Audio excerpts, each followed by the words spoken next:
الحمد لله وكفى وسلام على عباده الذين اصطفى أما بعد فأعوذ بالله من الشيطان الرجيم بسم الله الرحمن الرحيم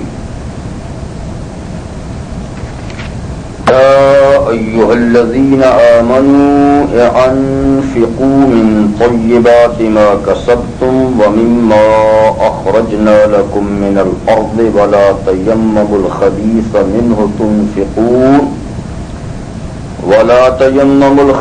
منه تنفقون ولستم بآخذيه إلا أن تغمضوا فيه واعلموا أن الله غني حميد الشيطان يعدكم الفقر ويأمركم بالفحشاء والله يعدكم مغفرة منه وفضلا والله واسع عليم يؤتي الحكمة من يشاء ومن يؤت الحكمة فقد أوتي خيرا كثيرا وما يذكر إلا أولو الألباب صدق الله العظيم.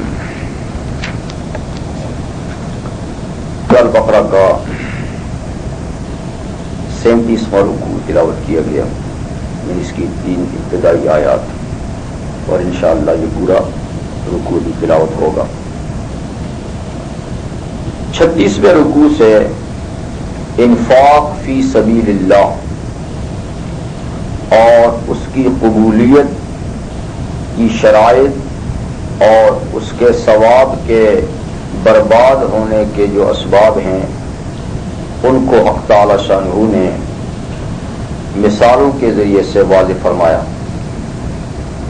یہ پورے کا پورا رکوع بھی اسی سلسلے کی کڑی ہے.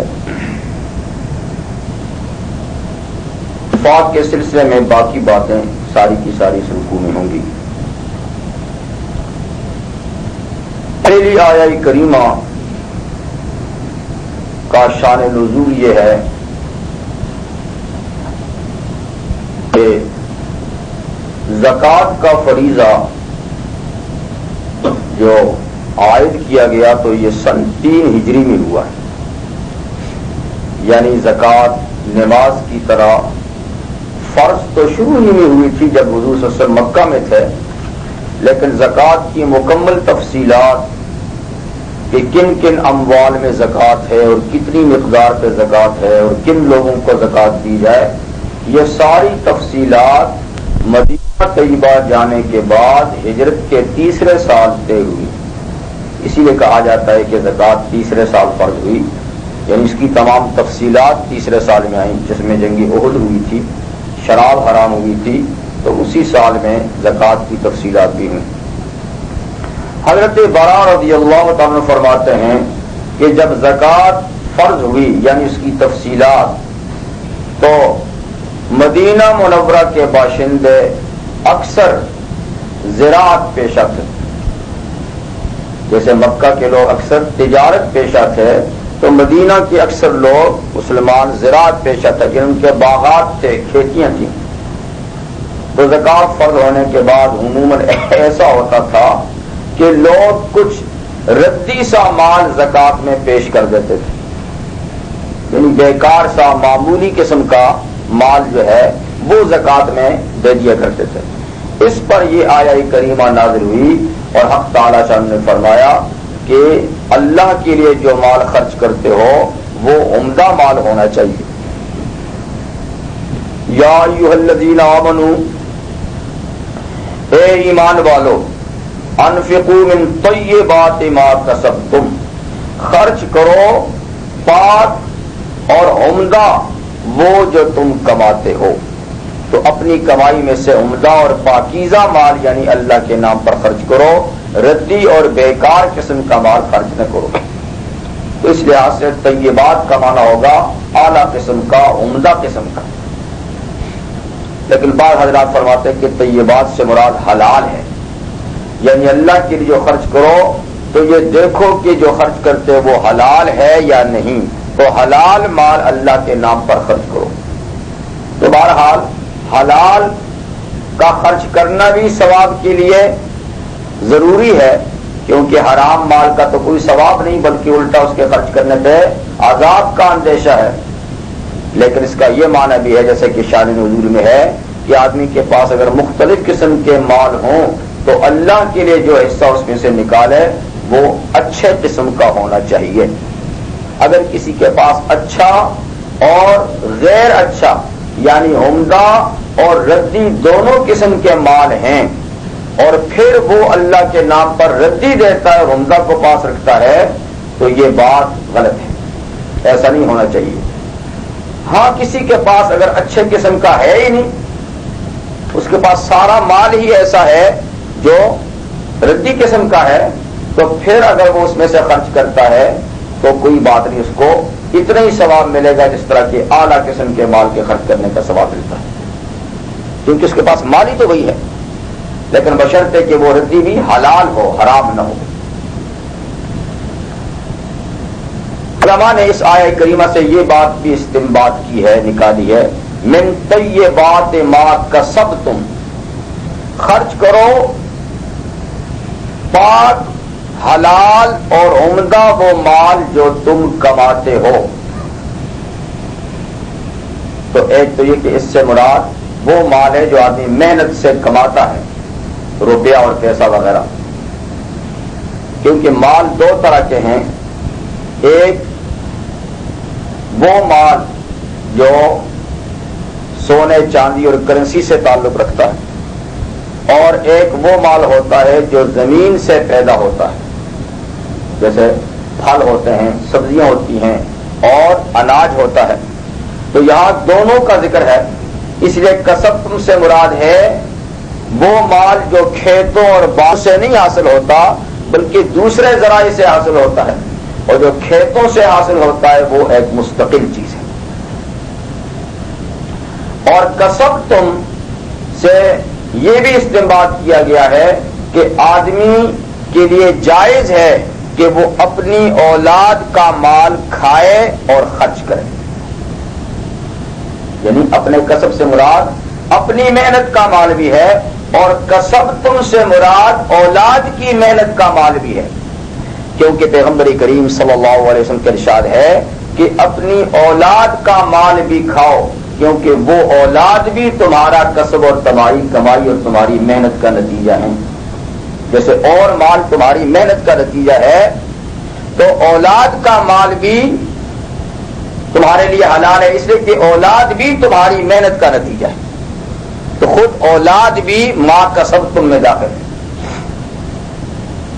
تو بہرحال جو آدمی اپنی محنت سے کمائے یا جو اس کی سلبی اولاد کا مال ہے اس کا کھانا اور اس کا اللہ کے راستے میں خرچ کرنا دونوں کے دونوں جائز ہیں, یعنی اس سلسلے میں ان سے کسی خاص اجازت کی ضرورت بھی نہیں, ان کا مال تمہارا اپنا ہی مال ہے. تو اللہ کا حکم ہے, لیکن اب ذرا خیال کر کے حکم کی تعمیل میں ذرا خیال کرنا چاہیے, کیونکہ تربیت ایسی نہیں ہو چکی اولاد کی جو اپنے آپ کو وہ ماں باپ کا کسب سمجھیں اور ان کی محنت سمجھیں. پہلے ان کی تربیت ہو جائے اور پھر ماں ہاتھ ڈالنے کی کوشش کی جائے, ورنہ خطرہ ہو سکتا ہے. وَمِمَّا خَرَجْنَا لَكُمْ, اور یہاں جو خرچ کرنے کا حکم دیا گیا ہے اس سے اگرچہ عام حکم ہے, نفلی صدقات بھی ہیں لیکن اس میں زکوٰۃ بھی ہے. انفقوا من طیبات ما کسبتم, زکوٰۃ یعنی جو مال میں حصہ فرض اور لازمی ہے وہ بھی خرچ کرو اور جو اپنی مرضی سے ہو وہ بھی خرچ کرو. اور دوسرا وَمِمَّا أَخْرَجْنَا لَكُم مِّنَ الْأَرْضِ, اس مال میں سے بھی خرچ کرو جو ہم نکالتے ہیں تمہارے لیے زمین سے.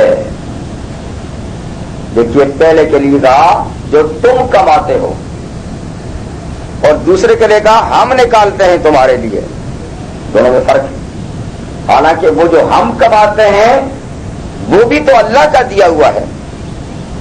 وَمِمَّا رَزَقْنَاهُمْ, جو ہم نے ان کو دیا, تو سب کچھ اللہ کا دیا ہوا ہے, لیکن پھر بھی دونوں مالوں میں نسبت کا فرق ہے. ایک کے لیے جو تم کماتے ہو اس میں سے بھی خرچ کرو, دوسرے کے لیے جو ہم نکالتے ہیں زمین سے.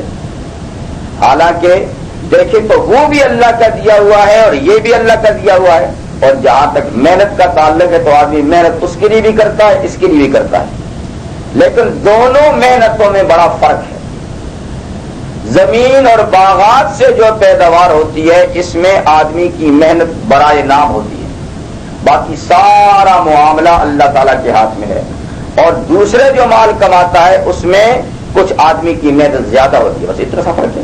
جس میں تھوڑی سی محنت زیادہ ہے دیتا وہ بھی اللہ ہے، لیکن نسبت آپ کی طرف کر دی، تم کماتے ہو، اور جس میں محنت کم ہے تو محنت اس میں بھی آدمی کرتا ہے، آخر زمین میں ہل چلاتا ہے، کھاد ڈالتا ہے، نرم کرتا ہے، پانی دیتا ہے، اس کو بیج اس میں ڈالتا ہے، پھر اس کی حفاظت کرتا ہے، تو محنت یہاں بھی ہے، لیکن یہاں محنت کم ہے اور عطا زیادہ ہے، اس لیے اس کی نسبت اپنی طرف کی۔ جیسے سورہ واقعہ میں افرأیتم ما تحرثون، تم بتاؤ وہ جو تم کھیت میں ہل چلاتے ہو، اانتم تزرعونہ ام نحن الزارعون، کیا تم پیداوار کو اگاتے ہو یا ہم اگاتے ہیں؟ تو تم نے تو ہل چلایا اور بیج ڈال دیا، در حقیقت تم نے تو اچھے بھلے دانے کو بھی ضائع کر دیا، تم نے تو ضائع کر دیا۔ یہ اللہ کی قدرت کے کرشمے ہیں کہ تم نے ایک چیز کو ضائع کر دیا، مٹی میں دبا کر، پانی دے کر، کیونکہ پانی میں بھی چیزیں خراب ہوتی ہیں، پھر مٹی میں دباؤ تو خراب ہوتی ہیں، لیکن اللہ تعالیٰ نے اس تاریکی کے اندر، اس پانیوں کے اندر اس دانے کو کس طریقے سے سنبھالا، پھر اس کو پھلا کر بڑا کیا، پھر اس میں سے پودے کو نکالا، اور پھر پودے کی وہ بال کتنی باریک اور نازک ہوتی ہے کہ زمین پہ نکلنے کے بعد بھی اگر ذرا سا ہوا کا جھونکا آئے تو ٹوٹ جائے، اور ذرا سی کوئی چیز اس پہ آئے یا لو چل جائے گرم ہوا تو ٹوٹ جائے۔ تو پہلے تو سخت مٹی سے نکلنے کا رستہ کس نے نکالا؟ اس کی اس نازک کوپل کو زمین سے نکالنے کے لیے زمین کو پھاڑا کس نے؟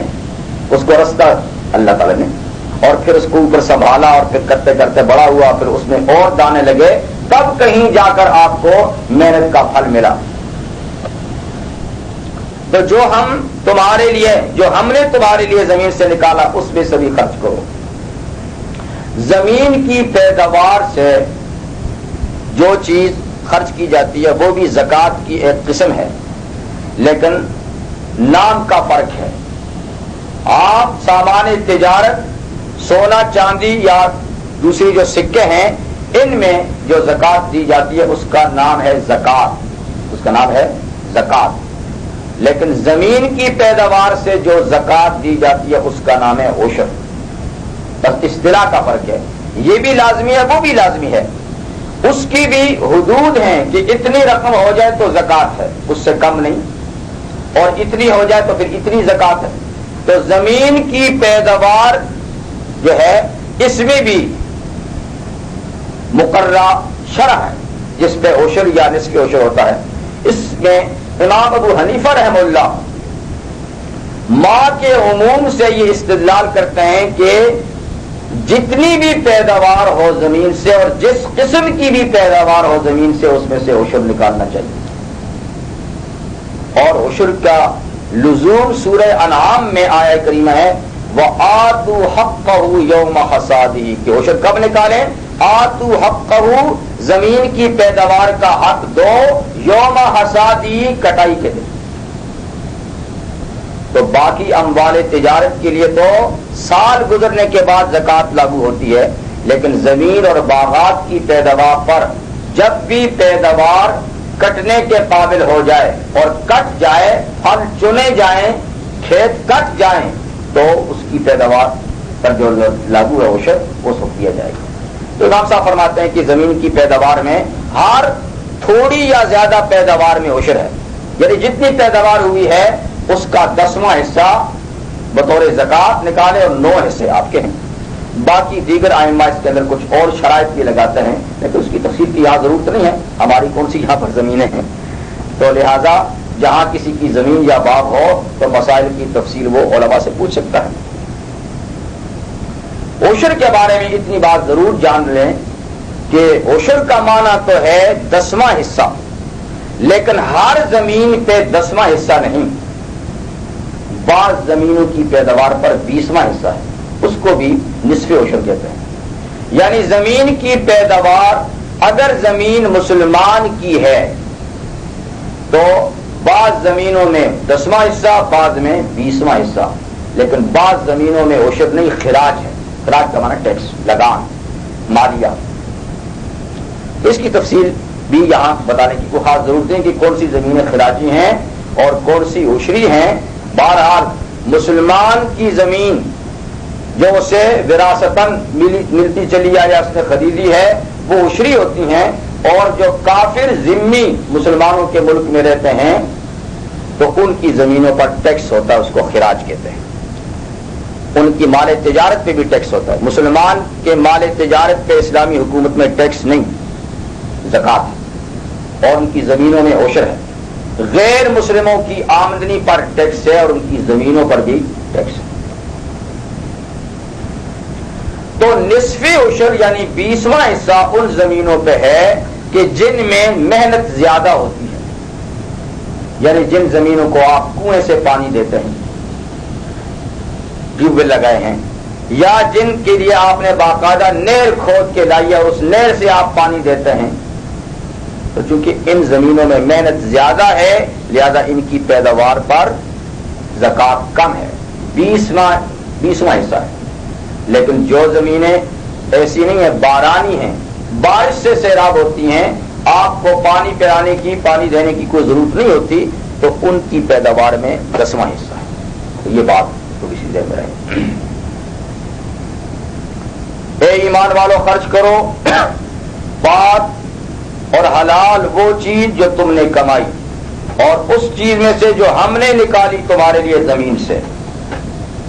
وَلَا تَيَمَّمُوا الْخَبِيثَ مِنْهُ تُنْفِقُونَ، اور مت ارادہ کرو گندی چیز کا ان میں سے، جو تم نے کمائی ہے، وہ جو ہم نے زمین سے پیدا کی ہے، اس میں جو ردی چیز ہے اس کے دینے کا، اس کا ارادہ نہ کرو، تنفقون کہ تم اس کو خرچ کرو۔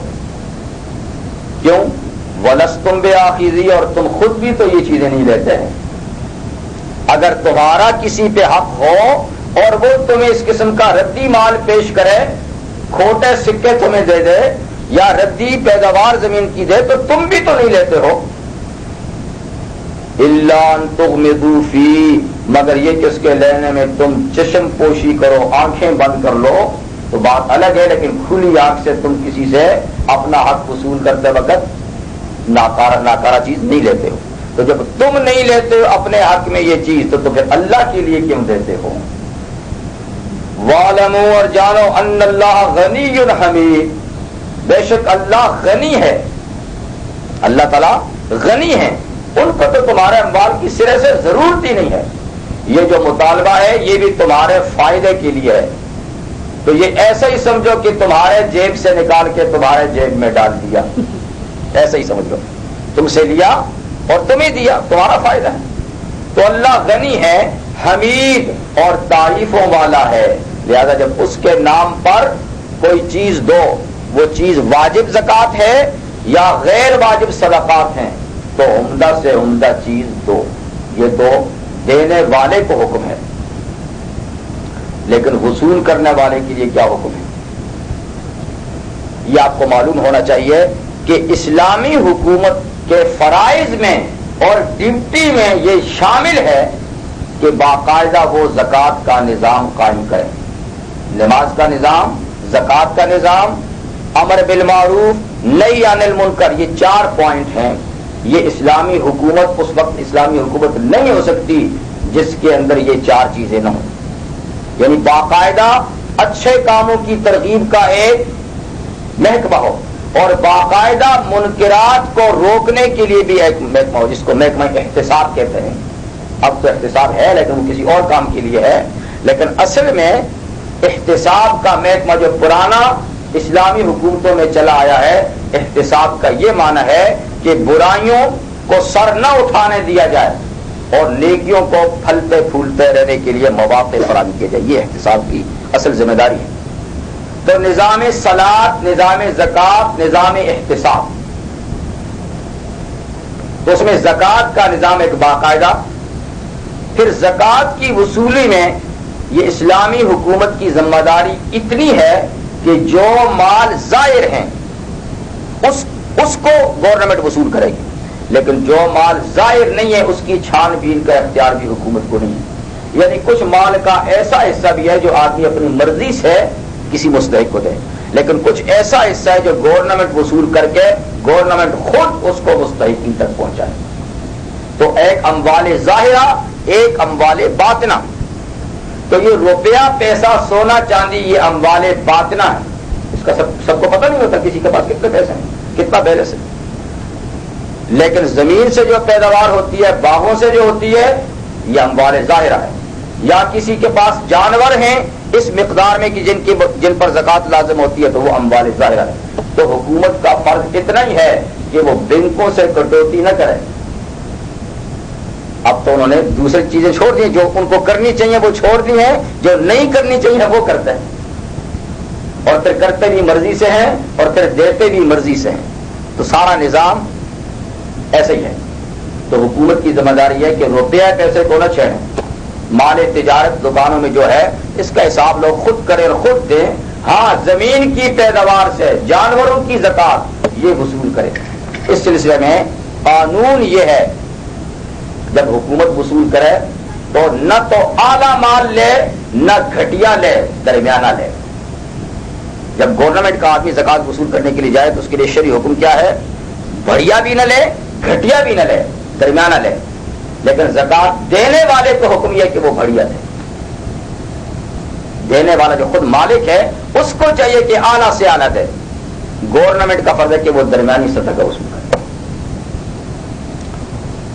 یہ تو حکم ہوا زکوٰۃ اور عشر اور دیگر صدقات نافلہ کے سلسلے میں کہ ایک یہ کہ وہ حلال اور پاک چیز دے دونوں قسم کے مالوں سے، اور گندی ناکارہ چیز دینے کی کوشش نہ کریں جبکہ وہ خود بھی وصول نہیں کرتے. اور یہ بھی سمجھیں دیتے وقت کہ وہ کسی کو دے کر کسی پہ احسان نہیں کر رہے بلکہ دے کر اپنا ہی فائدہ کر رہے ہیں. اللہ تو غنی اور تعریفوں والا ہے. آگے چاہے فرض زکوٰۃ ہو یا نفلی صدقات ہوں، اس سلسلے میں شیطان ایک بہت بڑی رکاوٹ بنتا ہے. تو اللہ تعالیٰ اس رکاوٹ کو دور فرماتے ہیں کہ جب آدمی کے دل میں یہ وساوس پیدا ہوں کہ یہ مال دیا گیا تو مال کم ہو جائے گا، دیکھو میری اپنی بھی تو بہت ساری ضروریات ہیں، یہ ہے اور وہ ہے. تو یوں خیالات جب دل میں پیدا ہوں تو یہ اس بات کی نشانی ہے کہ یہ شیطان نے خیال پیدا کیا. یعنی جب دل میں بخل کا وسوسہ پیدا ہو اور مال کے کم ہونے کا اندیشہ اور خیال جب پیدا ہو، ایسی چیزیں جب ذہن میں آئیں تو یعنی یہ نشانی ہے کہ شیطان نے یہ چیزیں پیدا کی ہیں. اور جب دل میں یہ خیال ہو کہ یہ میں نے کہاں سے کمایا تھا، یہ مجھے ہاتھ کس نے دیے، پاؤں کس نے دیے، یہ آنکھیں کان اور یہ دل و دماغ اور یہ ساری صلاحیتیں کس نے دی، یہ کام کس نے دیا، اس کو مہربان کس نے کیا، یہ سب کچھ تو اللہ تعالیٰ نے کیا ہے. اور پھر اللہ تعالیٰ کے نام پر یہ تھوڑا سا حصہ دوں گا تو اس کا وعدہ ہے کہ ہمارے گناہ معاف کر دے گا. ایک دوسرا اللہ تعالیٰ کا وعدہ ہے کہ ہم دیتے جائیں گے تو وہ بھی دیتا جائے گا، ہم روک لیں گے تو وہ بھی روک لے گا. سورہ سبا میں، سورہ سبا میں 22ویں پارے میں ہے، اللہ تعالیٰ فرماتے ہیں کہ جو تم خرچ کرتے ہو فَهُوَ يُخْلِفُ، فَهُوَ يُخْلِفُ، جو تم خرچ کرتے ہو اس کا خلف اللہ دیتے چلے آتے ہیں. جو ادھر کم ہوتا ہے اوپر سے آتا ہے. وَمَا تُنْفِقُوا، جو تم خرچ کرتے ہو فَهُوَ يُنْفِقُ، تو اللہ تعالیٰ پھر تم پہ خرچ کرتے ہیں. اور جب تم خرچ کرنا بند کر دیتے ہو تو وہاں سے آمدن رک جاتی ہے. اور یہ عام بات ہے جس کا ہم مشاہدہ بھی کرتے رہتے ہیں. ایک مشاہدہ تو یہ ہے کہ جب آدمی کنواں کھودتا ہے پانی نکل آتا ہے، پانی کی مقدار اتنی ہی ہوتی ہے، بڑھتی نہیں کنویں میں، اور اس سے ڈولوں سے یا کسی طریقے سے پائپ سے پانی کو نکالتے ہیں، جب نکالتے ہیں تو پھر پانی اتنا ہو جاتا ہے، جتنا نکلتا جاتا ہے اتنا پیچھے سے اور آتا رہتا ہے. لیکن اگر کنویں سے پانی نکالنا بند کر دے تو کنویں کا پانی جتنی سطح پہ ہوتا ہے اتنا ہی رہتا ہے. یہ اس بات کی نشانی ہے کہ خرچ کرنے کی چیز اگر خرچ ہوتی رہے تو پیچھے سے اللہ تعالیٰ بھیجتے رہتے ہیں، اور جب خرچ رک جاتا ہے تو آمدن بھی رک جاتی ہے. اور اس کا ایک عام مشاہدہ، ایک مشاہدہ تو یہ کنویں میں ہے، ایک مشاہدہ ہم یہ بھی کرتے ہیں کہ سرزمین عرب میں ایک زمانہ تھا کہ سب سے قیمتی اور سب سے کثرت والا مال اونٹ ہوتے تھے. اونٹ، ایک آدمی کے پاس ہزاروں اونٹ ہوتے تھے، سینکڑوں اونٹ ہوتے تھے. دیکھیے آپ کو پتا ہے کہ پیغمبر کریم صلی اللہ علیہ وسلم نے اپنے حج کے موقع پر، ہم تو مشکل سے ایک قربانی کر پاتے ہیں، حضور نے 100 اونٹ تنہا اپنی طرف سے قربان کیے. 100 اونٹ، 60 آپ مدینہ منورہ سے 60 لے کے آئے اور 40 حضرت علی رضی اللہ تعالیٰ عنہ آپ کے لیے یمن سے لے کر آئے تھے. تو 100 اونٹ آپ نے تنہا اپنی طرف سے کیے. تو ایک ایک آدمی کے پاس 200 300 1000 2000 اونٹ ہوتے تھے، اس لیے کہ اونٹ کا دودھ استعمال ہوتا تھا، اونٹ کا گوشت استعمال ہوتا تھا، اونٹ پہ سواری ہوتی تھی، اونٹ پہ سامان لاتے تھے، تو سارا کام اونٹ سے لیا جاتا تھا. جب اونٹ سے وہ کام لینے چھوڑ دیے آل عرب نے، اس کی جگہ ٹرک اور کاریں آ گئی سواری کے لیے، سامان کے لیے ٹرک آ گئے، سواری کے لیے کاریں آ گئی، اور دوسرے ملکوں سے بھیڑ بکریاں اور گائے کا گوشت بند ڈبوں میں آنے لگ گیا. تو وہی سعودی عرب ہے اور وہی عرب کے دیگر ممالک ہیں. اب اونٹ کتنے ہیں وہاں جا کے تلاش کر دیتے. اب اونٹ وہی کئی جگہوں میں دیہاتوں میں جو ہے استعمال کرنے کے پاس ہے. باقی یہ نہیں کہ ان لوگوں نے اس کو کاٹ کے ختم کر دیا ہے، نہیں، قدرتی طور پہ اس کی آمدنی قدرتی طور پہ رک گئی. اور اس کا تیسرا مشاہدہ ہم ساری دنیا میں کرتے ہیں، وہ تو عربوں کے لیے نا. تیسرا مشاہدہ ساری دنیا میں کرتے ہیں. بے شک دنیا میں ایسے لوگ بھی ہیں جن میں حلال حرام کی تمیز نہیں اور جو ملتا ہے سب کھاتے ہیں، لیکن کم از کم مسلمان اللہ کے قانون کی پابندی کرتے ہوئے انہی جانوروں کا گوشت کھاتے ہیں جو ان کے لیے حلال کیے ہیں، انہی جانوروں کی قربانی کرتے ہیں جو اللہ نے مقرر کیے. اور میرا خیال میں سب سے زیادہ گوشت خور ہیں بھی ہم لوگ، سب سے زیادہ. ہاں جی، ہندو تو سر سے نہیں کھاتے نا، اور باقی تو الا بلا سب کچھ کھا جاتے ہیں. تو حلال جانوروں کا گوشت، اور پھر گوشت ہم ہی زیادہ کھاتے ہیں، اور پھر اور صدقات میں بھی ان کو دیتے ہیں. خود بھی روزانہ لاکھوں کی تعداد میں ذبح ہوتے ہیں، صدقات میں بھی جاتے ہیں، عقیقے میں بھی جاتے ہیں، اور پتہ نہیں اور دعوتوں میں بھی اڑاتے ہیں. اور پھر جب عید آتی ہے تو سلسلہ اور بڑھ جاتا ہے. اور پیداوار کے لحاظ سے دیکھیں تو جن جانور پھرم کی پیداوار بہت سلو ہے. بکری زیادہ سے زیادہ 2 بچے دیتی ہے، یا پھر ایک. گائے 1 بچہ دیتی ہے سال 2 سال کے بعد. بھینس کا بھی یہ حال ہے، اونٹ کا بھی یہی حال ہے. تو آمدن بڑی سلو ہے، خرچہ اتنا زیادہ ہے. اس کے باوجود آپ دیکھیں کہ دنیا میں یہ جانور ہیں جو ختم ہی نہیں ہوتے. اس کے مقابلے میں چڑیاں کتنے کھاتے ہیں، پرندوں کو کتنا کھاتے ہیں؟ کم ہی کھاتے ہیں. جو حلال ہے کھاتے ہیں مگر کم کھاتے ہیں. اور حرام جانور کتے اور بلے اور یہ وغیرہ، ان کو تو ظاہر بات ہے کوئی ہم تو پوچھتے ہی نہیں ہیں. اور پیداوار ان کی زیادہ. کتیاں کتنے بچے دیتی ہیں، بلی کتنے دیتی ہے، اور چڑیاں وغیرہ. اس کے باوجود ان کی نسل کو دیکھی کتنے. اس کو کہتے ہیں برکت اور بے برکتی. آ تو رہے دھڑا دھڑ 6 7 7 بچے ان جانوروں کے ہو رہے ہیں، استعمال بھی نہیں ہے، لیکن کہاں جاتے ہیں؟ ادھر سے آ رہے 1 1 2 2، وہ بھی 6 6 سال کے بعد، اور یوں استعمال ہو رہے ہیں. لیکن جہاں جاؤ ریوڑ کے ریوڑ ہیں، گلے کے گلے ہیں، فارم کے فارم. یہ کیا ہے؟ یہ برکت ہے. وما انفقتم فهو يخلف، جو تم خرچ کرتے جاتے ہو وہ پیچھے سے دیتا جاتا ہے. تو اس لیے مسلمان کا یہ عقیدہ ہے کہ خرچ کرنے سے مال گھٹتا نہیں، زکوٰۃ دینے سے مال کم نہیں ہوتا بلکہ بڑھتا ہے، اضافہ ہوتا ہے. جو ملا ہے اس میں برکت پیدا ہوتی ہے. جو ملا ہے اس میں وہ محفوظ ہو جاتا ہے.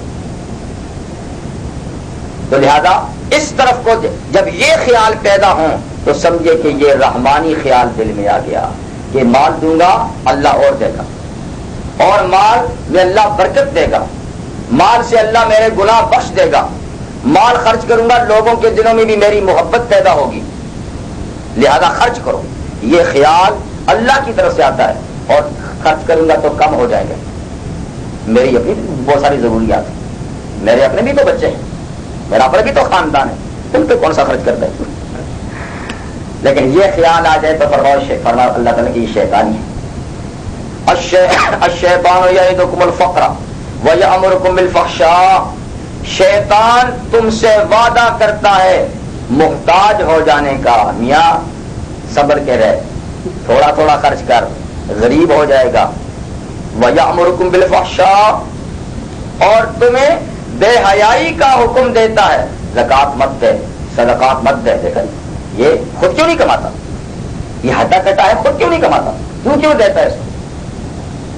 تو اس قسم کی چیزیں پیدا کرتا ہے. یَأْمُرُكُمْ بِالْفَحْشَاءِ، یا یہ کہ ناجائز کاموں میں خرچ کرنے کے لیے، بھائی اسی دن کے لیے تو کماتے ہیں آخر. دیکھیں جب شادی ہوتی ہے یا اور کوئی ایسے مواقع ہوتے ہیں تو پھر شیطان نہیں کہتا کہ مت خرچ کر، اور جی اسی دن کے لیے تو کماتے ہیں، آج نہ خرچ کیا تو کب خرچ کریں گے. ماشاء اللہ بڑا زبردست دلیل. اور جب زکوٰۃ ہوتی ہے کہ ان مشتندوں کو خامخواہ دے دیں، یہ خود کیوں نہیں کماتے ہیں؟ بھائی ان کو دو گے تو یہ نہیں کمائیں گے پھر. تو شیطان اس قسم کی چیزیں پیدا کرتا ہے تاکہ حق کے رستے میں خرچ نہ ہو، باطل کے رستے میں خرچ ہوتا ہے.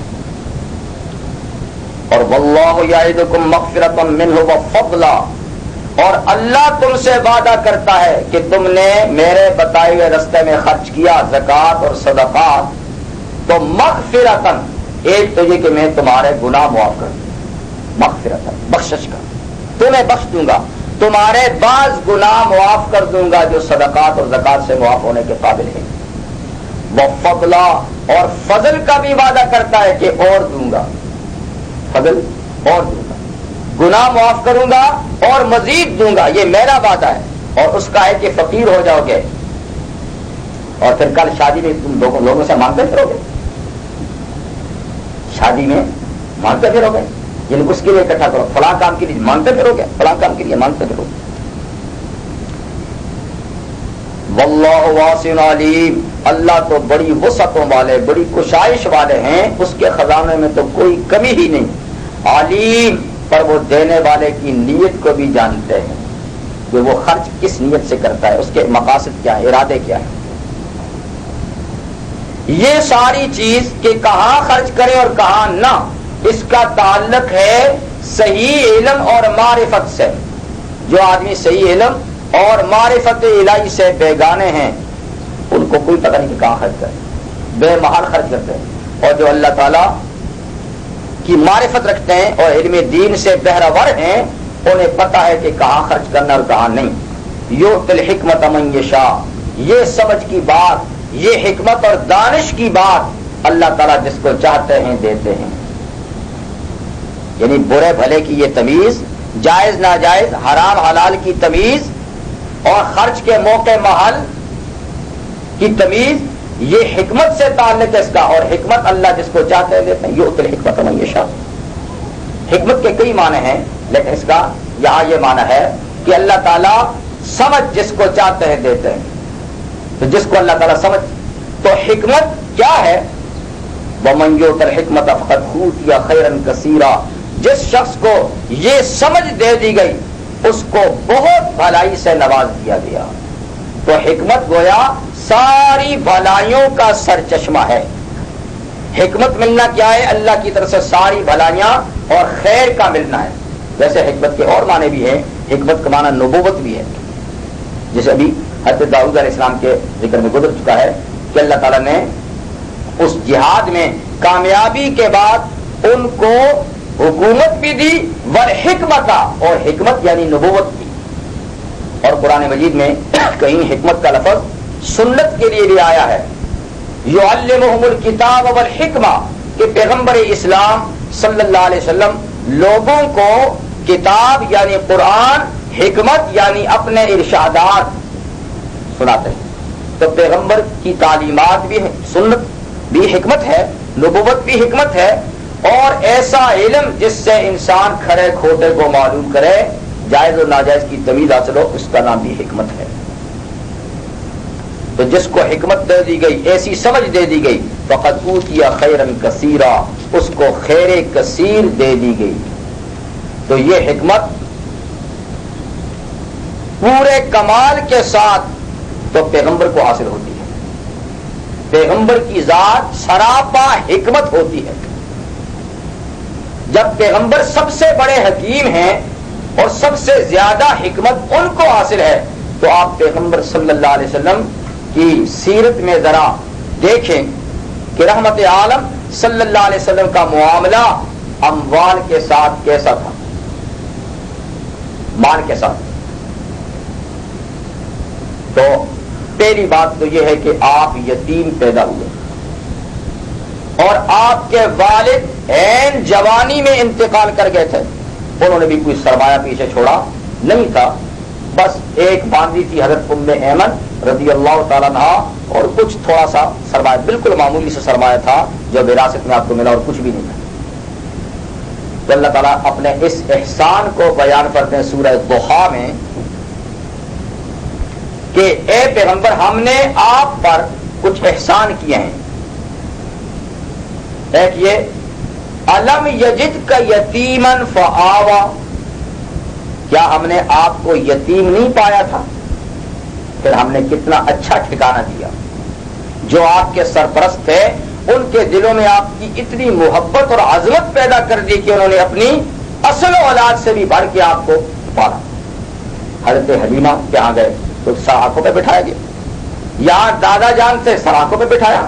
ان کے انتقال کے بعد چچا تھے، انہوں نے بھی سر آنکھوں پہ بٹھایا. کیسا اچھا ٹھکانہ دیا، عزت والا، تکریم والا. الم یجد کا یتیمن فآوا ووجدک ضالا فہدی، اور آپ میری معرفت میں پھرتے تھے، رستہ معلوم نہیں تھا میری مجھ تک پہنچنے کا. میری معرفت میں، ہم نے اپنی معرفت میں آپ کو گمگشتہ راہ پایا. فہدا، تو نبوت دے کے رستہ بتا دیا، نبوت دے کے رستہ کھول دیا. نبوت سب سے بڑی شاعرہ ہے. اور تیسرا ووجدک عائلا فاغنی، اور ہم نے آپ کو مفلس پایا تھا. آپ کو مال نہیں ملا تھا باپ کی طرف سے، مفلس پایا تھا. فاغنی، ہم نے مکہ کی سب سے بڑی مالدار خاتون سے شادی کرا کے آپ کو مالدار کر دیا. تو مال تو بیوی کا تھا، لیکن اس بیوی نے شادی کے بعد سارا مال حضور کو بخش دیا تھا. سب یہ لیجئے، ورنہ تو قانون یہی ہے کہ بیوی کا مال بیوی کا ہے، مرد کا مرد کا ہے. الا یہ کہ مرد عورت کو بخش دے مال، یا بیوی مرد کو مال ہبہ کر دے تو اس کا ہوگا، ورنہ اپنے اپنے. لیکن حضرت خدیجہ نے سارا مال حضور کے قدم میں ڈال دیا، تو آپ غنی ہو گئے، دولت مند ہو گئے. اب دولت مند ہو گئے تو حضور نے کوئی محل تعمیر کیا مکہ میں کہ وہی جو باپ کا چھوٹا سا گھر تھا اسی میں رہے نا. کوئی آپ نے دکانیں کھول دی وہاں پر، کوئی کارخانہ لگا دیا نہیں. کیا ہوا وہ مال؟ حضرت خدیجہ کا وہ مال کہاں گیا جو آپ کو بخشا تھا؟ آپ غنی ہو گئے تھے. سب راہ خدا پائے. اور اس کے بعد آپ کی زندگی جو حسرت اور تنگی کی گزری، وہ یہ نہیں کہ مال آپ کو ملتا نہ تھا، معاذ اللہ. آپ ایک اشارہ کر دیتے تو صحابہ اتنا مال اکٹھا کر دیتے کہ آپ کے پاس سب سے زیادہ مال ہوتا. لیکن آپ نے کبھی کسی سے لیا نہیں. کسی نے ہدیتاً کوئی دیا آپ نے کبھی کسی سے نہیں، بلکہ آپ کو تو یہ اللہ کی طرف سے بھی پیشکش ہوئی تھی کہ آپ چاہیں تو ہم مکہ کے پہاڑ سونے کے بنا دیں آپ کے لیے. اور پھر اتنا بڑا سونا جی کہاں لے جاؤں گا، لے جانے کا اس کی فکر بھی نہ کر، جدھر آپ جائیں گے پہاڑ ساتھ چلیں گے. تو اس کے لیے کوئی بینک، کوئی عمارت تعمیر کرنے کی بھی، حفاظت کی ضرورت نہیں. آپ چاہیں میرے محبوب پیغمبر تو مکہ کے پہاڑ سونے کے کر دوں، اور پھر جہاں آپ چاہیں آپ کے ساتھ چلتے رہیں. لیکن اس پیشکش کے باوجود پیغمبر صلی اللہ علیہ وسلم نے فرمایا کہ یا اللہ مجھے یہ نہیں چاہیے، مجھے یہ چاہیے کہ ایک دن کھانا دیجیے اور دوسرے دن نہ دیجیے، جس دن ملے کھاؤں تو شکر کروں اور جس دن نہ ملے صبر کروں۔ تو حضور صلی اللہ علیہ وسلم کے پاس سب کچھ تھا، پر آپ نے اس لیے کہ آپ کو تو وعدہ خداوندی پر یقین تھا، اور یہی حال پھر صحابہ کا تھا۔ ابو بکر سارا سامان لے کے آتے ہیں، فلاں اتنے رہتے ہیں، فلاں اتنا رہتا ہے، ہم تاریخ میں پڑھتے ہیں صحابہ کی کیا ان کی ضروریات نہیں تھی؟ ضرور تھیں، لیکن جتنا اللہ کے وعدوں پر ان کو یقین تھا ہم تو اس کا 100واں حصہ بھی کہیں نہیں۔ ہم تو پہلے اپنی عمر سے بھی زیادہ لمبے عرصے کے لیے سوچتے ہیں، اپنے لیے نہیں، پھر اپنی نسلوں کے لیے بھی، بیٹوں کا کیا ہوگا، پھر پوتوں کا کیا ہوگا۔ جیسے ہم سب کے رزاق بنائے ہوئے ہیں، ہم خامخواہ رزاق بنتے پھرتے ہیں، اور جی بچوں کے لیے بھی کچھ کرنا ہے۔ میں کہتا ہوں کہ آپ کے لیے ابا جان نے کیا کیا تھا؟ اگر آپ کے ابا جان نے اور میرے ابا جان نے میرے لیے کچھ نہیں کیا اور ہم اچھے کھاتے پیتے ہیں، تو انشاءاللہ ہمارے بچے بھی ضائع نہیں ہوں گے۔ جس کو اللہ نے پیدا کیا اس کی رزق کا کفیل وہ خود ہے، اور ہم ان کے لیے سرمایہ اکٹھا کر کے جائیں گے تو کل کو وہ غلط رستوں میں لگائیں گے تو پھر ہم بھگتیں گے۔ تو یہ بات ٹھیک ہے ایک حد تک کہ جائز مال کمائیں، محنت سے بڑھائیں، اس میں سب کے حقوق ادا کریں، پھر جو بچتا ہے اس کو سنبھال کے رکھیں، ضائع نہ کریں، اور وہ بطور وراثت اپنے بچوں کے لیے چھوڑ جائیں۔ یہ بڑی اچھی بات ہے، پیغمبر کریم صلی اللہ علیہ وسلم کی ہدایت ہے۔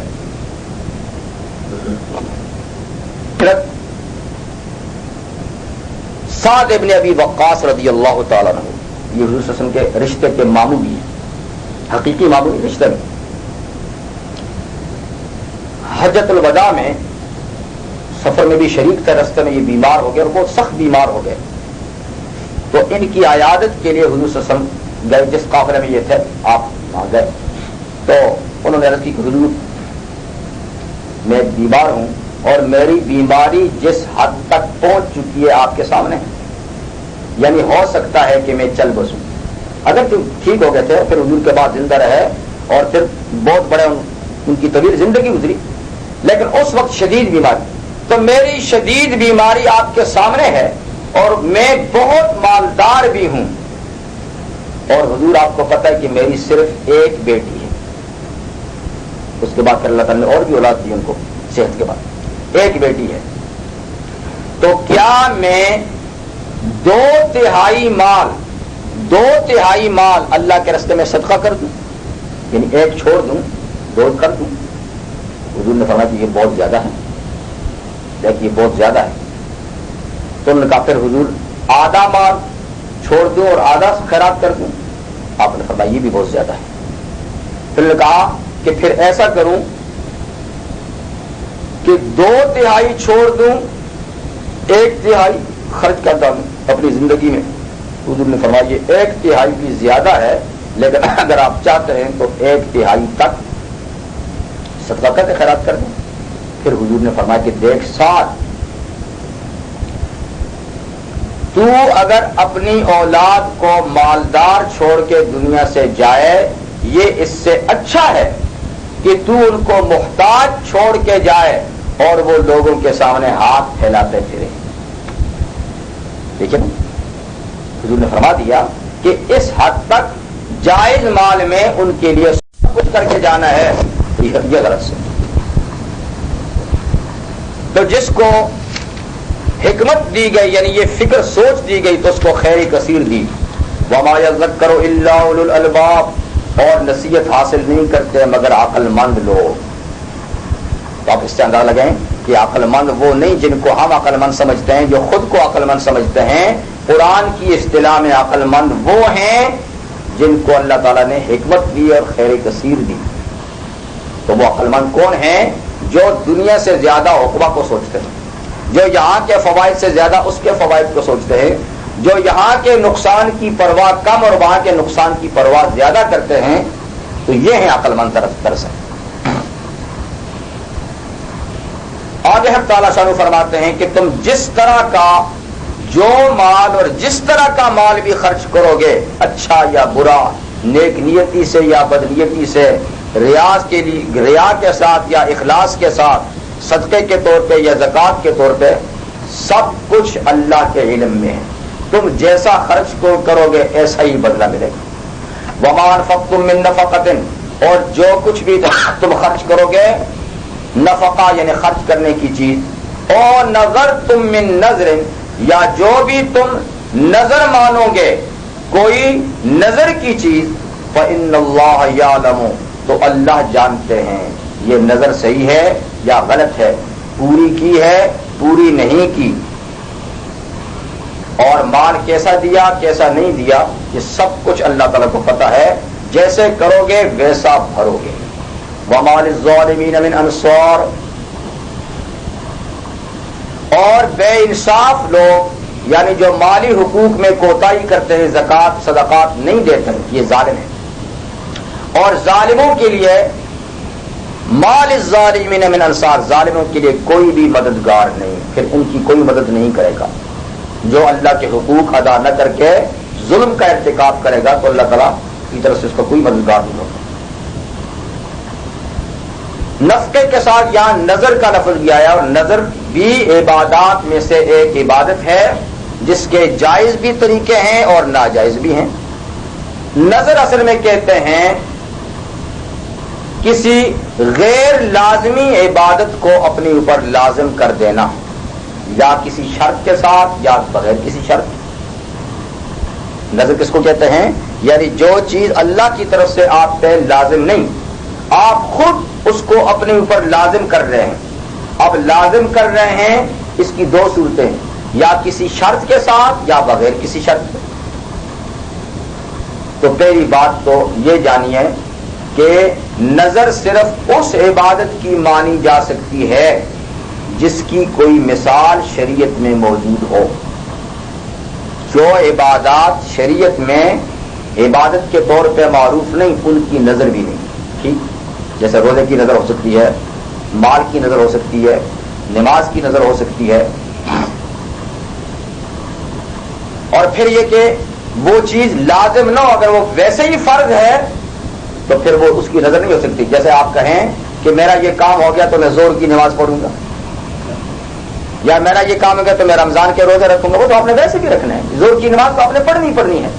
تو نظر کسی غیر ضروری عبادت کو ضروری قرار دینا ہے. اب اس کی دو صورتیں، ایک یہ کہ مشروط، ایک غیر مشروط. ایک تو غیر مشروط تو یہ ہے کہ آپ ویسے ہی کہتے ہیں کہ میں اللہ کے لیے 4 رکعت نفل پڑھوں گا،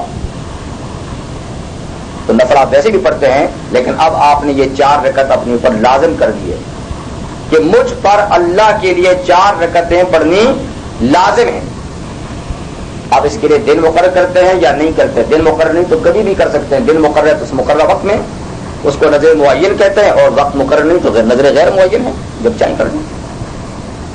اور ایک ہے مشروط کہ مجھے جاب مل گئی تو میں $100 اللہ کے لیے دوں گا، یہ مشروط نظر ہے. اب جب آپ کو مل جائے گی جاب تو آپ $100 آپ پر لاگو ہو گئے، اور اس کی ادائیگی زکوٰۃ کی طرح فرض ہے. اگر نہ ادا کیا تو جیسے زکوٰۃ نہیں دی گناہگار ہوئے، نظر پوری نہ کی. لیکن اگر جاب نہیں ملی آپ کو تو آپ کی نظر بھی نہیں. یا میرا بیمار ٹھیک ہو گیا، یا میں فلاں بیماری سے صحت یاب ہو گیا تو اللہ کے لیے اتنے روزے رکھوں گا، یا اتنا مال دوں گا، یا اتنے نفل پڑھوں گا. تو یہ ہے نظر، یہ تو اللہ کے لیے ہے. اور اگر نظر غیر اللہ کے لیے مانی تو وہ معصیت اور گناہ ہے، وہ شرک ہے.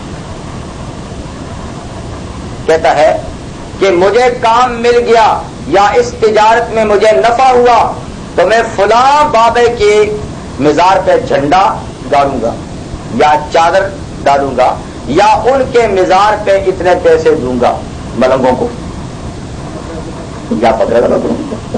تو یہ ہے، یہ غیر اللہ کی نظر ہے، یہ حرام ہے، ناجائز. بھئی کام تمہیں اللہ دے، نفع اللہ دے، ساری چیز وہ دے، تو وہاں کس کے لیے لے جاتا ہے؟ تو لہذا دینے والا جو اللہ ہے اس کی. تو نظر، ایک تو نظر للہ ہو، لغیر اللہ نہ ہو. دوسری یہ کہ نظر ان عبادات میں سے ہو جس کی کوئی مثال شریعت میں اللہ تعالیٰ نے قائم کی ہے، کسی اور کی نہ ہو. ٹھیک ہے، تو ایسی نظر کا پورا کرنا یہ بھی عبادات میں سے، جب وہ مشروط ہے تو شرط کے بعد پورا کرنا، اور غیر مشروط ہے تو پھر ویسے اس کا پورا کرنا لازمی ہے. تو یعنی تم نظر صحیح مانتے ہو یا غلط یہ اللہ کو پتہ ہے، پوری کرتے ہو یا نہیں اللہ کو پتہ ہے. اس کے بعد صدقات یا زکوٰۃ کی ادائیگی کے طریقوں کے بارے میں ہدایت دیتے ہیں کہ آپ صدقات اور زکوٰۃ کھلے عام بھی دے سکتے ہیں اور چھپا کر بھی دے سکتے ہیں. یہ آپ کی نیت پر منحصر ہے کہ آپ دیں خدا کی رضا کے لیے، پھر علل اعلان دیں یا چھپا کر دیں. یہ اور بات ہے کہ چھپا کے دینے میں بڑے فوائد ہیں، جبکہ ظاہر کرنے میں کچھ نقصانات بھی ہیں. لیکن کبھی ایسا ہوتا ہے کہ ظاہر کرنے میں بھی کچھ فوائد ہوتے ہیں، تو ایسے وقت میں پھر ظاہر کر دینا بھی ضروری ہے. بعض علماء نے یہ بھی فرمایا ہے کہ جو زکوٰۃ فرض ہے اور آدمی اچھا خاصا مالدار ہے، سب جانتے ہیں کہ یہ مالدار ہے، تو ایسے آدمی کو تو کھلے عام زکوٰۃ دینی چاہیے. لیکن جس کا مال سب کے سامنے کھلا ہوا نہیں ہے تو اس کو چاہیے کہ زکوٰۃ پوشیدگی کے ساتھ دے.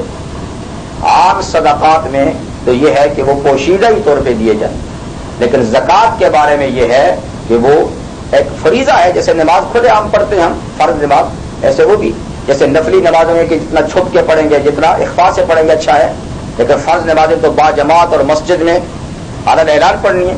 ایسے فرض زکوٰۃ بھی علل اعلان دے، لیکن یہ کہ صدقات باقی جو وہ چھپا کر دیں. لیکن اصل چیز اس میں یہ ہے کہ دونوں طریقے درست ہے، اور حالات کے مطابق جس طریقے کو آدمی مناسب سمجھے کر. کھلے عام دینے کا ایک فائدہ تو یہ ہے کہ شاید دوسرے کے دل میں بھی یہ خیال پیدا ہو جائے، لیکن ایک نقصان یہ ہے کہ شاید اپنا دل خراب ہو جائے، اور دوسرے کو دینے میں بھی کھلے عام دینے کا یہ نقصان ہے، ہو سکتا ہے کہ وہ لینے والا شرمندگی محسوس کرے، اور چھپا کر دے تو اس کی عزت نفس بچ جائے. تو یہ سارے پہلو سامنے رکھ کے جو چیز یعنی مناسب ہو اس کے مطابق کرنا چاہیے. لیکن پھر بھی بہرحال اخفاء اظہار سے زیادہ بہتر ہے. ان تبدوا الصدقات فنعما ہی، اگر تم ظاہر کر کے صدقات دو تو یہ اچھی بات ہے، ٹھیک ہے. وَإِن تُخْفُوهَا، اور اگر تم اس کو چھپا کر دو، وَتُؤْتُوا الْفُقَرَاءَ، اور فقراء تک پہنچاؤ، فَهُوَ خَيْرٌ لَكُمْ، یہ تمہارے لیے زیادہ بہتر ہے. اس میں ریا سے بھی بچ جانا ہے، اس کی عزت نفس بھی محفوظ ہو جائے گی، اس کو دیا ہے. تو لہذا دونوں طریقے ٹھیک ہیں. وَيُكَفِّرُ عَنْكُم مِّن سَيِّئَاتِكُمْ، اور اللہ تعالیٰ تم سے تمہارے گناہ بھی معاف کر دے گا. اس جملے کا تعلق تو اخفاء سے ہے، لیکن اس کا یہ مطلب نہیں کہ ظاہر کر کے دو گے تو گناہ نہیں بخشے جائیں گے. بات یہ کہ ظاہر کر کے دینے سے بھی جب اللہ کے لیے دیا جائے تو گناہ معاف ہوتے ہیں، اور اخفاء سے بھی معاف ہوتے ہیں. لیکن اخفاء میں چونکہ زیادہ خلوص ہوتا ہے اس لیے زیادہ اس میں امکان ہے. واللہ بما تعملون خبیر، اور اللہ جو بھی تم عمل کرتے ہو اس سے باخبر ہیں. ظاہر کے عمل سے بھی باخبر ہیں اور باطن کے عمل سے بھی اللہ تعالیٰ باخبر ہیں. وہ تو بہرحال تمہاری نیت اور ارادے پہ فیصلہ صادر فرمائیں گے.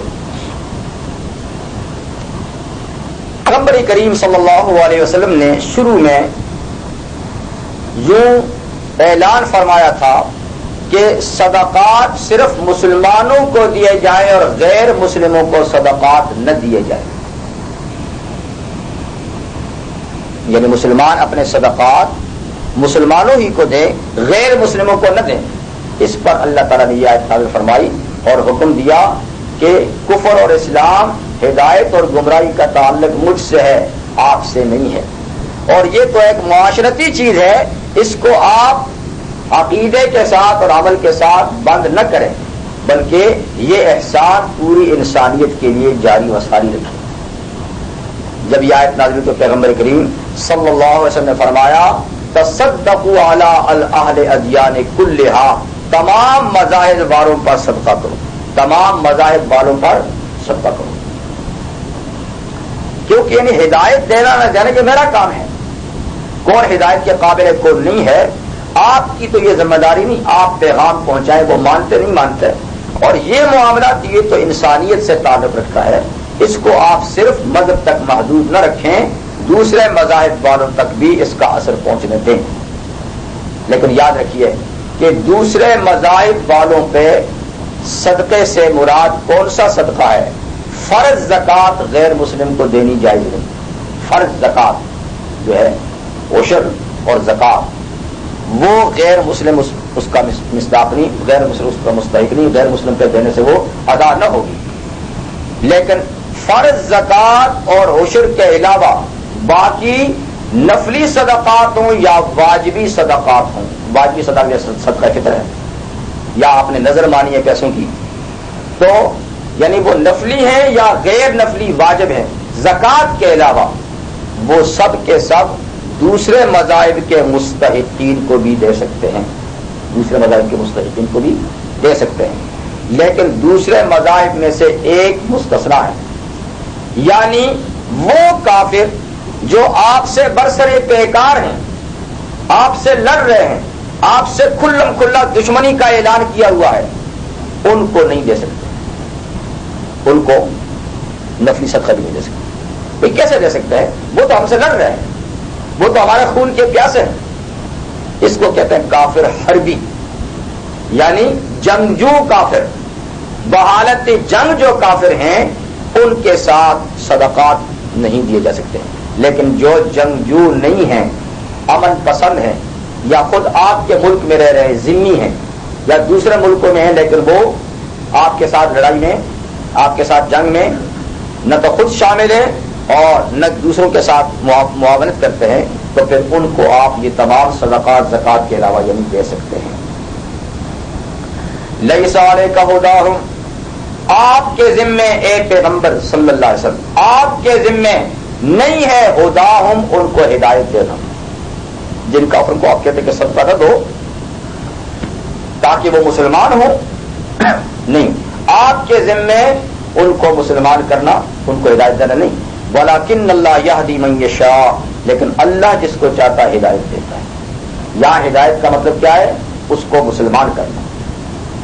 ایک ہدایت کا معنی ہے رستہ بتانا، وہ تو حضور کی ڈیوٹی ہے، وہ تو آپ ہادی ہیں، قرآن ہادی ہے، پیغمبر ہادی ہیں، اہل علم ہادی ہیں، ہر مسلمان ہادی ہے دوسروں کو ہدایت کا رستہ بتانے والا، لیکن ہادی بمعنی ہدایت دینا یہ صرف اللہ تعالیٰ ہے۔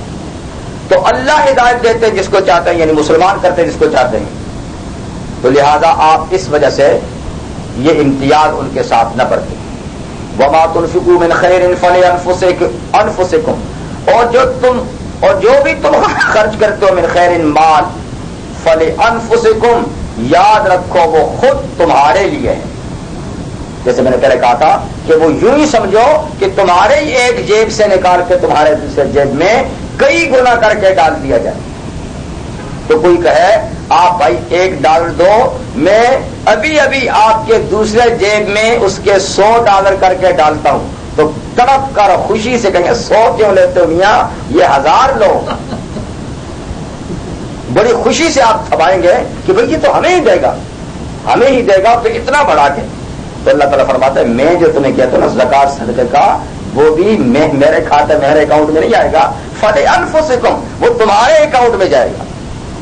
جو تم خرچ کرتے ہو نیکی یعنی مال، تو فلانفسکم، اس کے بعد پھر بخل کیا رہ جاتا ہے؟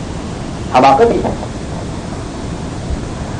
وما تنفقون الا ابتغاء وجه اللہ، اور جب تک تم خرچ کرتے رہو گے یا نہیں خرچ کرتے تم مگر اللہ کی رضا حاصل کرنے کے لیے، اور جو کچھ تم خرچ کرتے ہو مال یوفی الیکم، پورا پورا دیا جائے گا تم کو۔ پورا پورا سے مراد یہ نہیں کہ جتنا تم نے کیا تھا اتنا، پورا پورا کا مطلب پورا پورا جتنا وعدہ ہے تم سے، 1 کے 10، 1 کے 700، 1 کے 1400، یا 1 کے اس سے بھی زیادہ جو ہم نے تم سے وعدہ کیا ہے، وعدے کے مطابق پورا پورا تمہیں واپس کیا جائے گا۔ یوفی الیکم، وَأَنْتُمْ لَا تُظْلَمُونَ، پھر مزید اور تم پر بالکل ظلم نہیں کیا جائے گا، ڈرو نہیں، بالکل ظلم تم پہ نہ کیا جائے گا، تمہارا مال حسب وعدہ تمہیں اس تعداد کے ساتھ کر کے دیا جائے گا۔ اس کے بعد اللہ تعالی صدقات کے جو مصارف ہیں وہ کچھ تو دوسرے پارے میں بیان ہو چکے ہیں، اور زکوٰۃ کے جو مصارف ہیں وہ 10ویں پارے میں آئیں گے۔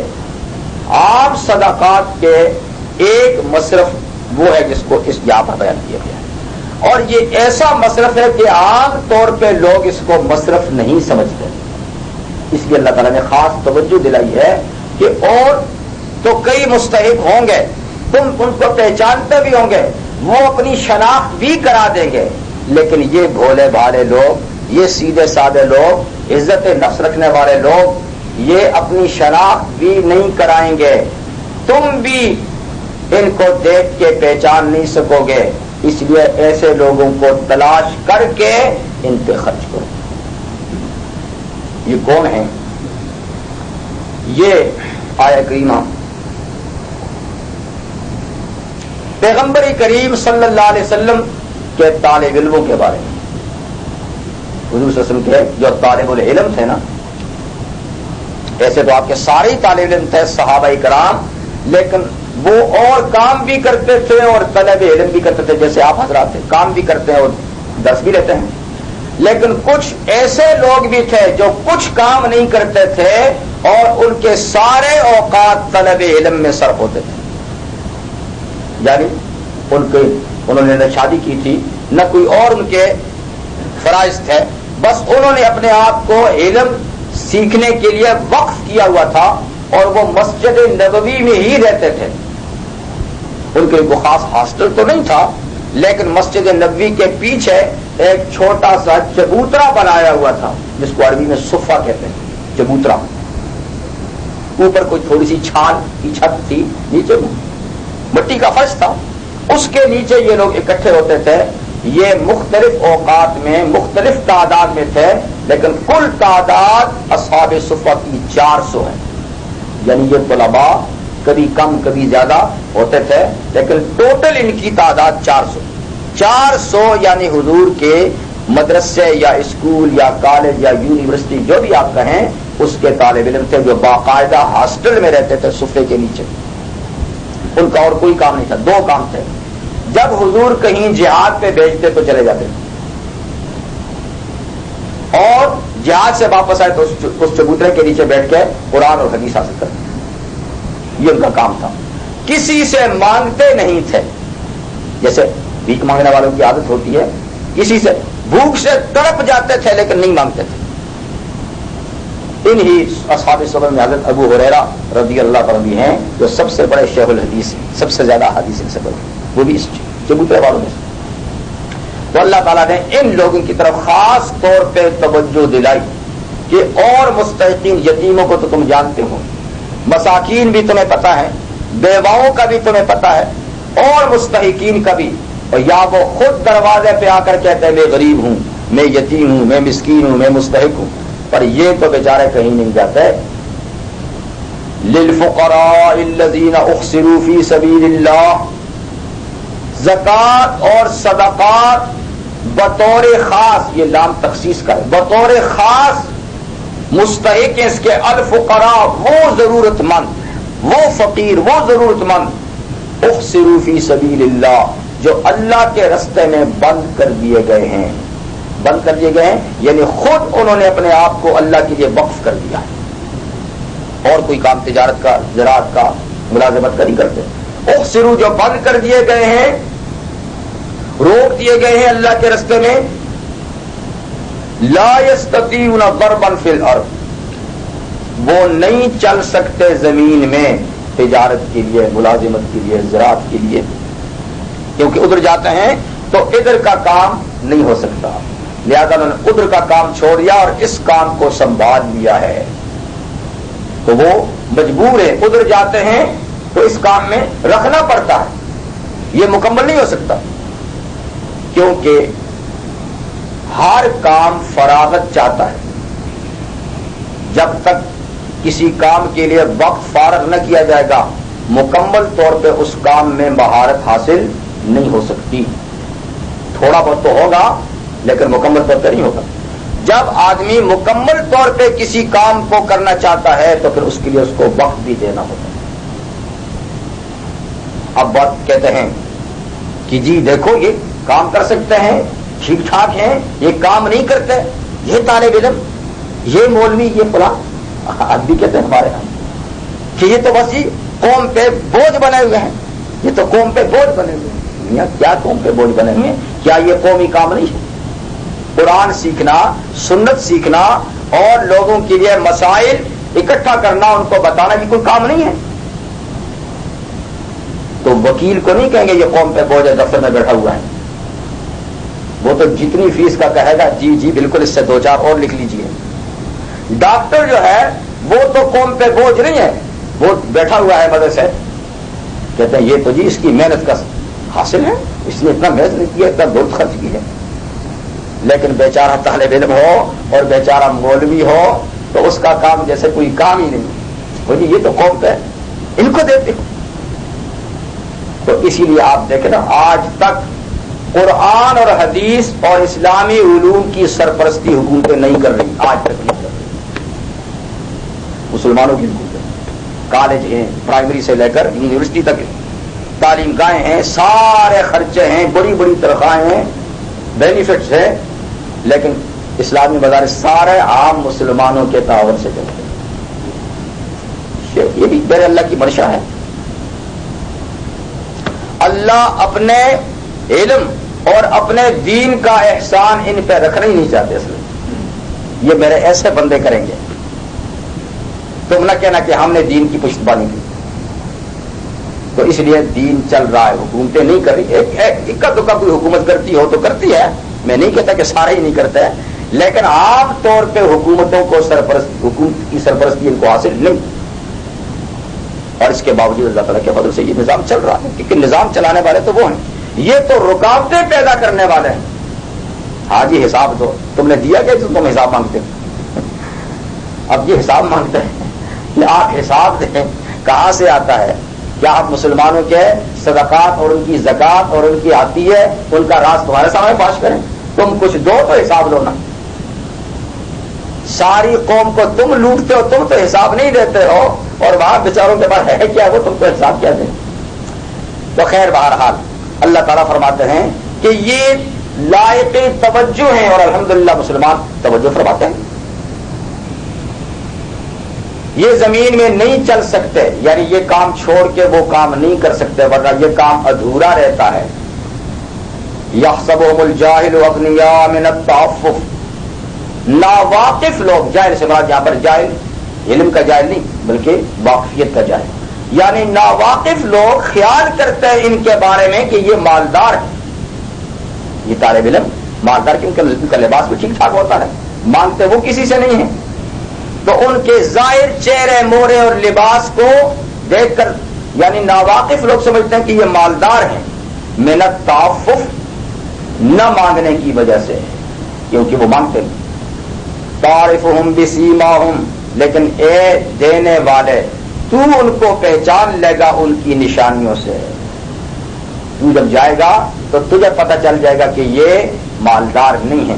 ٹھیک ہے ان کا لباس اچھا ہے, یہ آپ سے مانگتے نہیں ہیں, بظاہر بڑے مستغنی ہیں, لگتے بڑے مالدار ہیں, لیکن ان کے حقائق جب آپ جا کے پوچھیں گے تو آپ کو پتہ چلے گا کہ یہ مالدار نہیں ہے. لا یسألون الناس الحافا, وہ لوگوں سے لپٹ کر نہیں مانگتے جیسے بھکاری مانگتے ہیں. یہ کام بلکہ صرف سے مانگتے ہی نہیں ہیں. تو جو ایسے لوگ ہیں یہ زیادہ یعنی امداد کے مستحق ہیں, اور ان کو تلاش کرنے کی محنت بھی کرنی پڑے گی, اور آپ کو محنت کر کے ایسے مستحقین تک یعنی اپنی چیز پہنچانا یہ بہت بڑے ثواب کی بات ہے. وما تنفقوا من خیر فإن اللہ بہ علیم, اور جو کچھ بھی تم خرچ کرو گے خیر یعنی حلال مال, فإن اللہ بہ علیم, تو اللہ تعالیٰ اس کو جاننے والے ہیں, یعنی کسی بھی مستحق پہ تم خرچ کرو گے تو اللہ تعالیٰ کو اس کو پتا ہے. آگے کی ایک آیت چونکہ مضمون کے لحاظ سے اس کے ساتھ ہے، اگر کہ رکوع الگ ہے تو وہ بھی اس کے ساتھ پڑھ لیتے ہیں. الذين ينفقون اموالهم بالليل والنهار سرا وعلانية فلهم اجرهم عند ربهم ولا خوف عليهم ولا هم يحزنون. یہ آخری آیت ہے صدقات کے بعد. وہ لوگ جو اپنے مال خرچ کرتے ہیں رات دن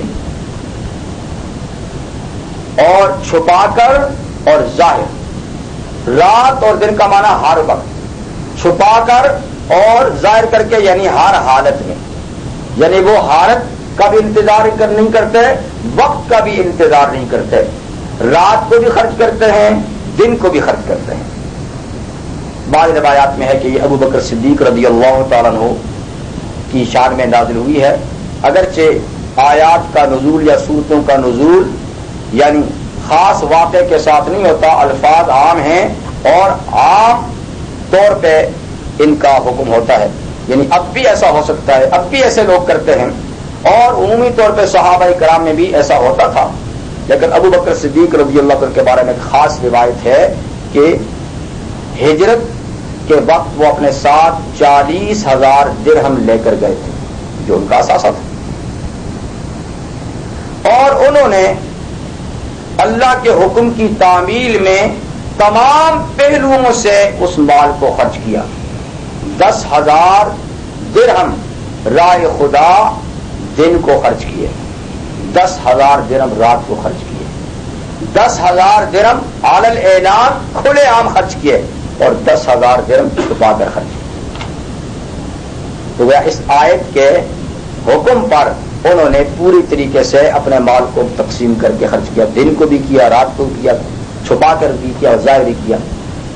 اور ایک روایت حضرت علی رضی اللہ عنہ کے بارے میں ہے کہ ان کے پاس، وہ چونکہ زیادہ مالدار نہیں تھے، ان کے پاس ایک موقع پہ 4 ہی درہم آئے، 4 روپے.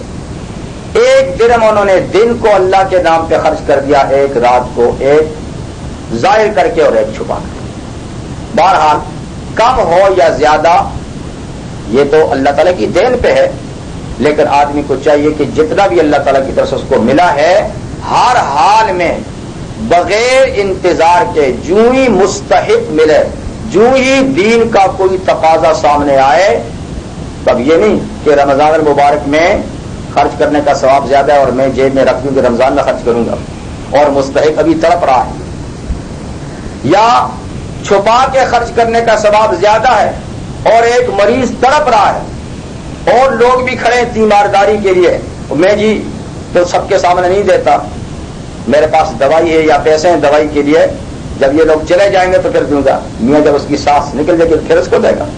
تو یہ بات نہیں. اصل چیز اور اصل ثواب کا دار و مدار یہ ہے کہ جو ہی موقع اور محل سامنے آئے بے دھڑک اس پہ خرچ کرے خدا کے لیے. اللہ تعالیٰ تو نیت کو جانتا ہے، تو اس میں دن ہو یا رات ہو، کھلے عام ہو یا چھپا کے. فَلَهُمْ أَجْرٌ عِندَ رَبِّهِمْ، تو ان لوگوں کے لیے ان کا جو ثواب ہے ان کے رب کے ہاں. وَلَا خَوْفٌ عَلَيْهِمْ وَلَا هُمْ يَحْزَنُونَ، ان پر نہ خوف ہوگا اور نہ یہ غمگین ہوں گے. یعنی نہ آگے کا خوف ہوگا نہ گزشتہ کا غم ہوگا. جو خرچ کیا ہے کئی گنا اللہ تعالیٰ ان کو دیں گے، اس کا غم نہیں کہ اتنا میں خرچ کرایا، اور آگے کا کوئی اندیشہ بھی نہیں ہوگا. تو یہ تھی جناب آخری آیت اس سلسلے میں، جو انفاق فی سبیل اللہ، نفلی صدقات، نذور اور زکوٰۃ اور عشر کے سلسلے میں ان کے قواعد اور ضوابط، قبولیت اور عدم قبولیت کے لیے جو چیزیں تھیں، اور پھر جو حالات تھے، اور پھر ایک مخصوص طبقہ جو عام طور پہ مستحق نہیں لگتا لیکن وہ در حقیقت مستحق ہے، اس کی خاص طور پہ نشاندہی کی گئی. تو اللہ تعالیٰ نے توفیق عطا فرمائے کہ اللہ تعالیٰ کے ارشادات کی ہم اس طریقے سے تعمیل کر سکیں. وآخر دعوانا الحمد للہ رب العالمین. الحمد للہ رب العالمین والعاقبۃ للمتقین والصلاۃ والسلام علی اشرف الانبیاء وسید المرسلین وعلی آلہ وصحبہ اجمعین. ربنا آتنا فی الدنیا حسنۃ وفی الآخرۃ حسنۃ وقنا عذاب النار. ربنا اعنا على ذکرک وشکرک وحسن عبادتک. ربنا وفقنا لما تحب وترضى. واجعل آخرتنا خيرا من الأولى ربنا لا تزغ قلوبنا بعد إذ هديتنا وهب لنا من لدنك رحمة إنك أنت الوهاب ربنا ظلمنا أنفسنا وإن لم تغفر لنا وترحمنا لنكونن من الخاسرين ربنا هب لنا من لدنك رحمة وهيئ لنا من أمرنا رشدا ربنا سهل علينا أمور الدنيا والآخرة توفنا مسلما والحقنا بالصالحين اللهم إنا نسألك من خير ما سألك نبيك محمد صلى الله عليه وسلم ونعوذ بك من شر ما استعاذ من نبيك محمد صلى الله عليه وسلم وأنت المستعان وعليك البلاغ ولا حول ولا قوة إلا بالله سبحان ربك رب العزة عما يصفون وسلام على المرسلين والحمد لله رب